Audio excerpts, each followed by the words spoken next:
अस्सलाम वालेकुम। आज हम लबनानी कबाब तैयार करेंगे, जिसके लिए आधा किलो आलू ले लिए हैं, ये मैंने बॉईल किए हुए हैं। 2 बड़े चम्मच हरी मिर्च है, जिसको बहुत बारीक हमने कट कर लिया है।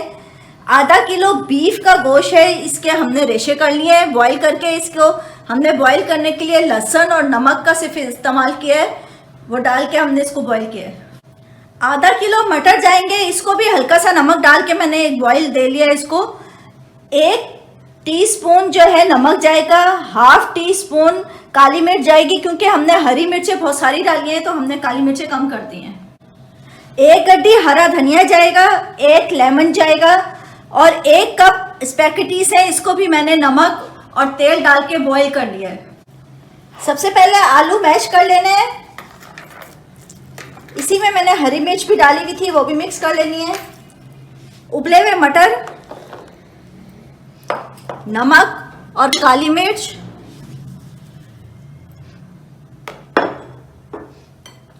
बीफ, इन चीज़ों को मिक्स कर लेना है। फिर हम अपना लेमन और हरा धनिया और स्पैगेटीज डालेंगे।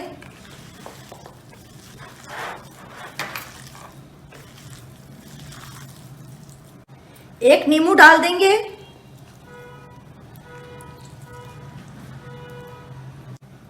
हरा धनिया, स्पैगेटीज डाल के आपने सख्त हाथ से नहीं मिलाना है, वरना ये कचूमर बन जाती है। या इसको आप ऐसा रखें, खड़ी खड़ी रहनी चाहिए, ये बॉईल भी इतनी ज़्यादा नहीं करनी।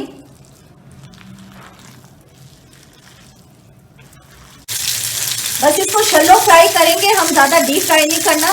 और मैं ये भी बताती चलूँ, इसको बना के आप 10 से 15 दिन फ्रीज़र में रख सकते हैं, लेकिन जब आप फ्रीज़र में से निकाल के इसको फ्राई करने लगे तो इसको अंडा लगा लें, वरना ये खिल के स्पैगेटीज जो है वो बाहर निकलने का होता है।